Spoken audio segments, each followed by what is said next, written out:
Բարև ձեզ հարգելի հայրենակիցներ, ես այսօր ձեզ ներկայացնելու եմ գյուղատնտեսական մեծ ռեֆորմի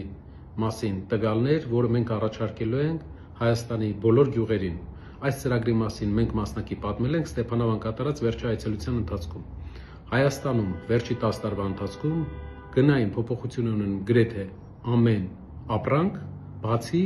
հայ գյուղացու կողմից արտադրվող հայ գյուղացու հիմնական արտադրանքներից մեկը կաթը։ Կաթը վերջի 10 տարվա ընթացքում ինչ 120-130 դրամ կար, մնացել է նույն 120-130 դրամը, բայց Հայաստանում ամեն ինչ գրեթե թանկացել է եւ այդ իսկ պատճառով գյուղացին, ով այսօր վաճառում է 120-130 դրամով իր չարքաշ աշխատանքի արդյունքում ստեղծված կաթը, նույն գնողունակությունը չունի, ինչ 10 տարի առաջ եւ ավելի թանկ են ապրանքները, այդ իսկ պատճառով գյուղացին կարելի ասել աղքատացել է։ Որ լինելով այլ երկրներում դուք կարող եք տեսնել, թե ինչպես են զարգանում անգամ նոր զարգացող երկրների գյուղերը, քանի որ այնտեղ կա պետական գյուղատնտեսական լավ քաղաքականություն։ Ես ուզում եմ հիշեցնել, որ Հայաստանում չկա գյուղատնտեսության նախարարություն, չնայած որ կա 500,000 մարդ, ով ապրում է գյուղերում, զբաղվում է գյուղատնտեսությամբ։ Եվ սա մեր մեծ սխալներից մեկն է։ Ինչ ենք մենք առաջարկում։ Գյուղացու 120-130 դրամ կաթի գնից հավելյալ պետությունը պետք է սուբսիդավորի եւս 40 դրամ, որպեսզի հասկանանք 120-130 դրամ, երբ գյուղացին կաթը վաճառում է, նրա շահույթը ընդամենը 40-50 դրամ է, քանի որ խոտի գին, այլ ծախսեր եւ աշխատանքի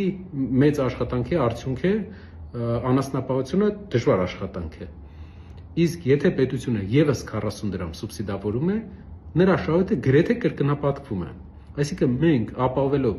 170, 160-ից 170 դրամ ստաբիլ կաթի գին անգամ մայիսին, հունիսին, հուլիսին, լավ սեզոնին կկարողանանք գյուղերին, գյուղատնտեսական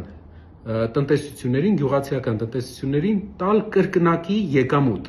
եւ դա հեղափոխական ազդեցություն կթողնի մեր գյուղերի վրա։ Շատերը կհարցնեն, կասեն ինչպես է դա անելու, քանի որ սուբսիդիան դա բյուջետային ծախս է։ Պատասխանեմ, մենք հիմնականում դեմ ենք այլ ոլորտներում սուբսիդիայի, բայց գյուղատնտեսության մեջ մենք կողմ ենք սուբսիդիային, քանի որ այլ երկրները նույն բանն են անում։ Օրինակ, Հայաստան եկող բելարուսական փոշին 9000 տոննա ռուսական բելարուսական փոշի, որը 100,000 տոննա կաթից է ստացվում, փակել է մեր ամբողջ շուկան եւ Հայաստանը չի փակում իր պահանջը։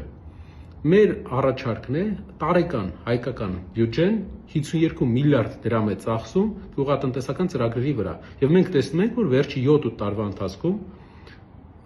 գյուղատնտեսությունը երկրում անկում է ապրում։